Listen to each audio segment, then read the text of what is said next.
এই কোর্সে আমরা আমাদের ওয়েবসাইটের যে মেইন মেনু, সেই মেনুতে আমাদের সব যে ট্যাবটা, সব যে অপশনটা, সেটি অ্যাড করব এবং ট্রেন্ডি থিংসের মধ্যে আপনি যদি এখানের কোনো পার্টিকুলার ক্যাটাগরি চেঞ্জ করতে চান তাহলে কিভাবে করবেন সেটি দেখব। সো ফার্স্টে এই ট্রেন্ডিং থিংসের ক্যাটাগরি চেঞ্জ করার জন্য আপনার যাওয়া লাগবে পেজেসের অল পেজেস এই অপশনে। সো এখান থেকে আপনি যদি হোম পেজে যান, হোম পেজে যদি এডিট অপশনে ক্লিক করেন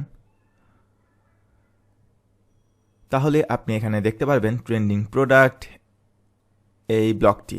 এখন এখান থেকে এডিট অপশনে ক্লিক করলে আপনি দেখতে পারবেন অ্যাক্সেসরিজ প্রোডাক্ট ক্যাটাগরিটি সিলেক্ট করা আছে। এখন আপনি যদি চান অন্য কোনো ক্যাটাগরি অ্যাড করতে তাহলে সেটিও করতে পারেন, বাট রাইট নাও আমাদের যেহেতু অ্যাক্সেসরিজের আন্ডারে ওয়াচেসের মধ্যে প্রোডাক্টগুলো আছে, অন্য ক্যাটাগরির কোনো প্রোডাক্ট নেই, তাই এখানে তা শো করছে না। বাট আপনি যদি লেটসে ক্লোথিংয়ে কোনো প্যান্ট বা শার্টের অথবা অন্য কোনো প্রোডাক্ট অ্যাড করেন তাহলে চাইলে এখানে ক্লোথিং অথবা অন্য ক্যাটাগরিতে যদি প্রোডাক্ট অ্যাড করেন তাহলে অন্য ক্যাটাগরি এখানে দিয়ে সেভ চেঞ্জেস করে দিলেই এখানে তা দেখতে পারবেন। আর নেক্সটে হচ্ছে আমরা এখানে সব যে অপশনটা অ্যাড করব আমাদের এই মেইন মেনুতে। এখন সেটা করার জন্য অ্যাপিয়ারেন্সের মেনুসে আমি যদি যাই,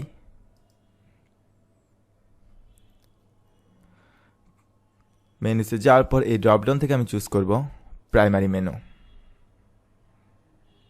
সো এটা হচ্ছে আমার প্রাইমারি মেনু। এখন আমি এখানে সব যে লিঙ্কটা এটি অ্যাড করব। এখন এই যে এইখানে আমি অপশনটা পেয়ে গেলাম শপের। এখন আমি জাস্ট শপটা সিলেক্ট করে অ্যাড টু মেনু করে দিলাম এবং এটাকে আমি এই জায়গায় হোমের পরে রাখলাম। এখন আমি ক্লিক করলাম সেভ মেনু।